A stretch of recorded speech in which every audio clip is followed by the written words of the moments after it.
În liniștea adâncă a nopții, când lumea își încetinește respirația, o umbră prinde viață, se strecoară fără sunet, ca o idee abia rostită printre firele de iarbă și marginile întunericului.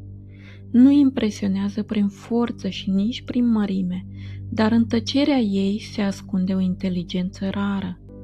Privirea îi este mereu trează, citește lumea din jur cu o precizie tăcută. Fiecare foșnet, fiecare miros, fiecare vibrație devine un indiciu. În acest joc nesfârșit, dintre vânător și supraviețuitor, nu există loc pentru greșeală, iar ea nu greșește. Cu un pas înaintea tuturor, nevăzută și neauzită, îi scrie propria regulă în natură. Aceasta este vulpea. Vulpea este un prădător construit pentru discreție.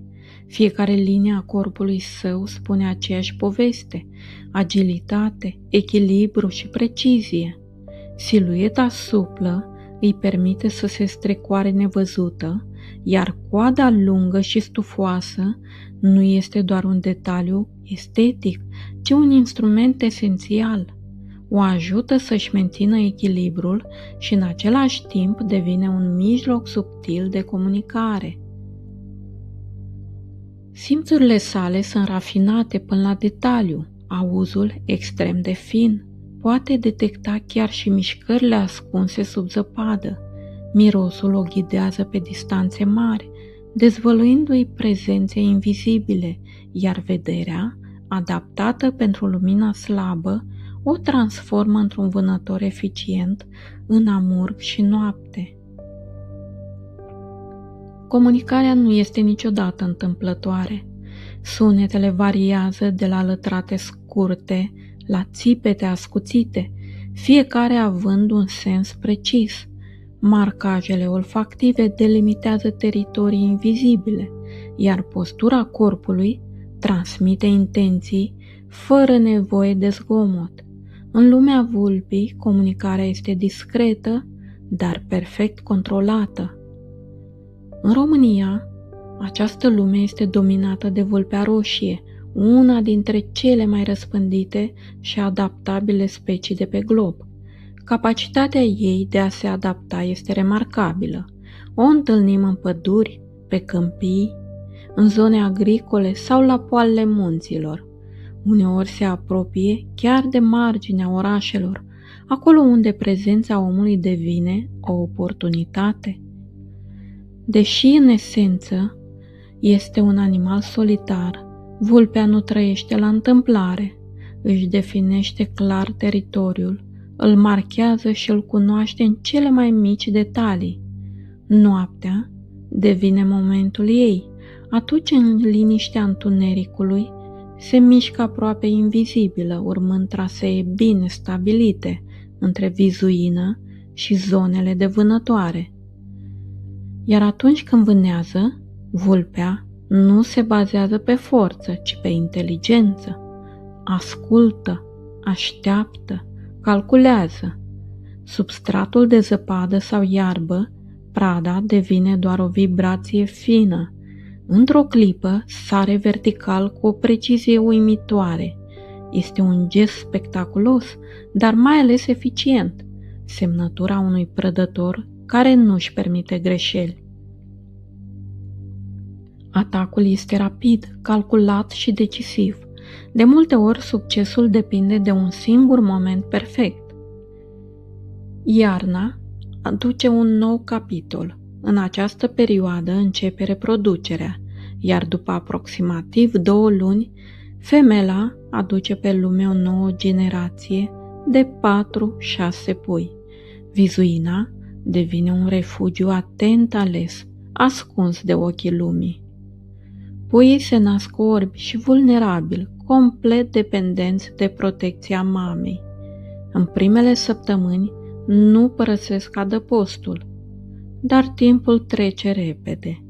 Curând încep să exploreze, să se joace, iar jocul lor devine treptat un antrenament pentru viață. acolo învață să fie prădători.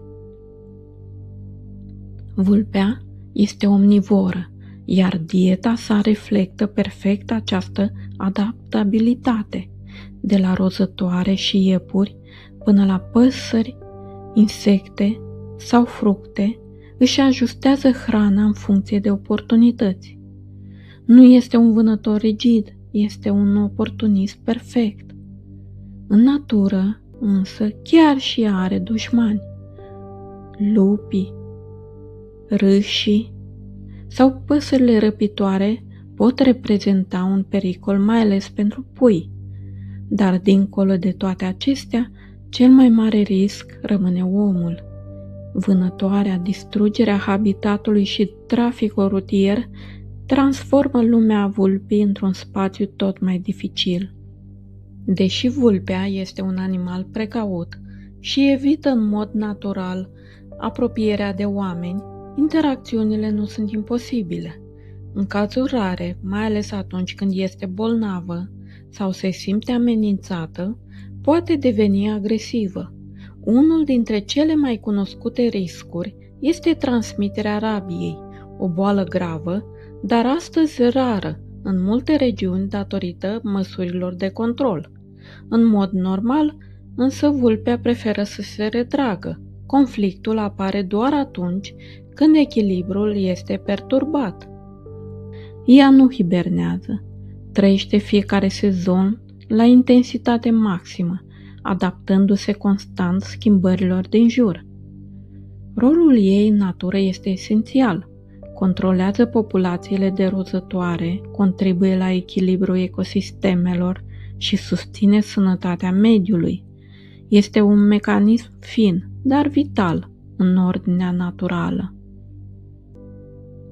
Deși nu impresionează prin forță brută, vulpea compensează prin inteligență și adaptabilitate.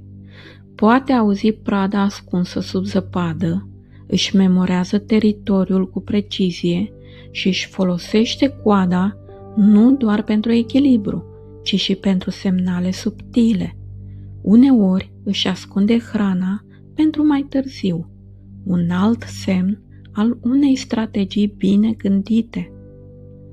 În final, vulpea nu este doar un prădător, este o lecție de supraviețuire.